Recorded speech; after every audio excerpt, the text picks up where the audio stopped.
खबर है विस्तार से।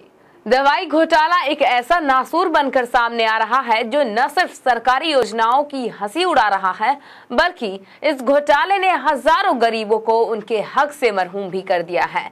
दवा न मिलने से कितने गरीबों को तो जान से हाथ धोना पड़ा है। ऐसे भयानक घोटाले में लगातार साजिशों का पर्दाफाश होने का सिलसिला जारी है। आजमनगर में जमीन में गड़ी लाखों की दवाओं के मिलने के एक दिन बाद ही झवा नदी के किनारे से भी लाखों की दवाएं जब्त की गई। ये दवाएं भी एक्सपायरी हैं। बारसोई के एसडीओ महेंद्र पाल ने इस संबंध में बताया कि दवा घोटाले के पीछे एक बड़ा रैकेट काम कर रहा है। इसका जल्द ही पर्दाफाश किया जाएगा। कटिहार का दवाई घोटाला नित नए रंग दिखा रहा है। कुछ दिन पूर्व कटिहार के जिला प्रशासन ने 3 करोड़ के दवाई घोटाले की रिपोर्ट बिहार सरकार को भेजी थी, परंतु पिछले 2-3 दिनों से हो रहे पर्दाफाशों से लगता है यह दवाई घोटाला 3 करोड़ का नहीं बल्कि इससे कई गुना ज्यादा का घोटाला है। 19 अप्रैल को सोनेली के नजदीक महानंदा नदी से लाखों की दवाएं बरामद की गई। यह दवाएं कई बोरों में बंद कर नदी में फेंक दी गई थी। जब बगल के खेत में काम कर रहे कुछ किसानों ने नदी में फेंके इन बोरों को देखा तो इसकी सूचना प्रशासन को दी।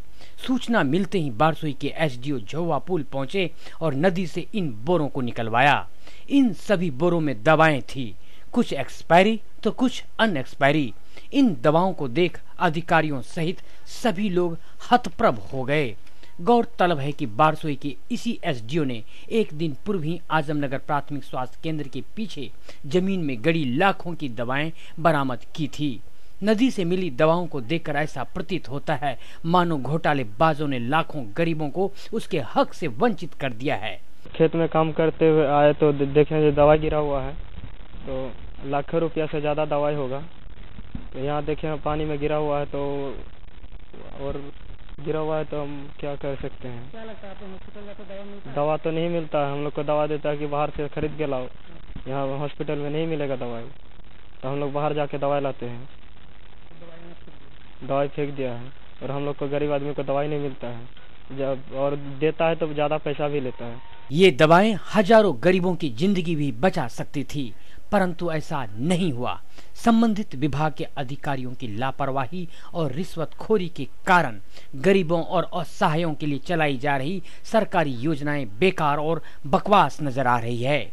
इन योजनाओं का फायदा गरीबों को नहीं मिलता, बल्कि घोटालेबाज और लापरवाह रिश्वतखोर अधिकारी इन सारी योजनाओं को अपने निजी स्वार्थ के कारण बंटाधार कर देते हैं।